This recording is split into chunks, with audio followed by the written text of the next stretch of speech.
The Environment Association of Bangalore got into rainwater harvesting in a big way in 2019. Rainwater harvesting does not really convey what we have tried to do. So I will explain it. It was in 2019 that a colleague from the state education department during a discussion said that there is a problem of dropout of girl students at the high school level. Normally we hear that this is happening because the girls have to get married, or they have to look after their younger siblings, or they have to earn money to contribute to the family budget. But this officer said very clearly that girl students are dropping out because there is no water in the toilets in the schools. Now, the Environment Association of Bangalore discussed it in our board meeting, and we decided that something should be done. So we started off our rainwater harvesting project with contributions from friends, relatives, also some donors, philanthropic people, organizations. So our idea in doing rainwater harvesting is, one, certainly to collect rainwater. But in the areas that we are working, like Devanahalli, Chintamani, Shidlaghatta, Gudibande, Gauribidnur, Chikbalapur, and so on, rainfall is a big problem. These are rain scarce areas. So we have to tap the well water or bore well water or the available lakes, or where you have municipal water, to make use of it.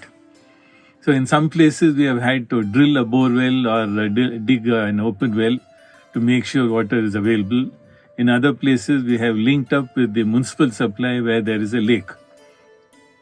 So one is collecting of rainwater. Two is connecting the school to another source of water, borewell, open well, or municipal supply. Thirdly, we found that a number of schools do not have sufficient sump capacity. They had some sump only for name.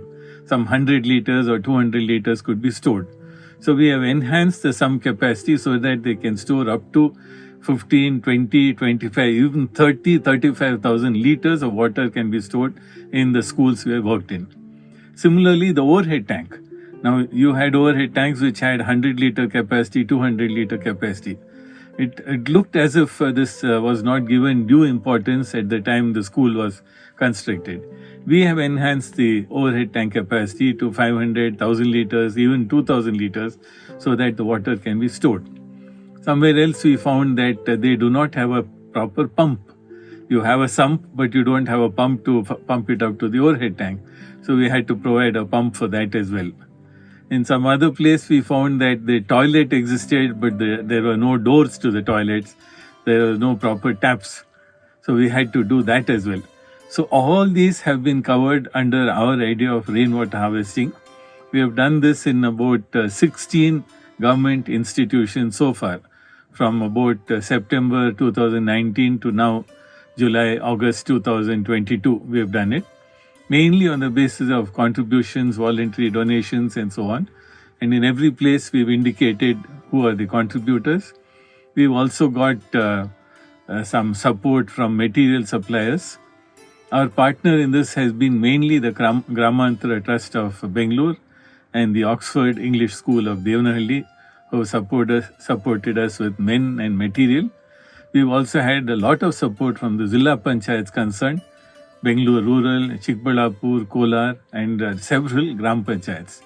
Also the Karnataka State Education Department, especially the Primary and Secondary Education Department, through their field officers and their headmistress of the schools. They've all been very supportive and very receptive to our idea.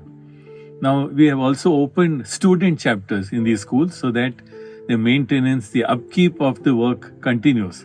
We've got the students of the senior classes interested so that they also help to keep an eye on the pump, on the tank, on the sump, and make sure everything is clean and everything is properly maintained.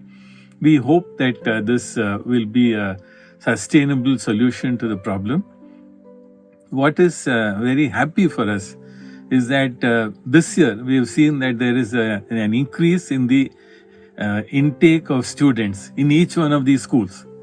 We found in one place it is around 20, 25 students, and some other places it has gone up to 85, 90 students. I'm sure EAB cannot take all the credit, but certainly I believe that we can say that a portion of the credit is ours because of the rainwater harvesting, especially in the case of the girl students who seem to feel more comfortable now. There is a lot of demand for this kind of rainwater harvesting work. I am very surprised to say that we have such requests from colleges, degree colleges, from pre-university colleges, and EAB is determined to make a difference and help to have regular water supply in these institutions. So we seek support from all like-minded organizations and people, financial support, whatever other support you can give us, material support. It will be very useful to do this great service to our young students, the citizens of tomorrow. Thank you very much.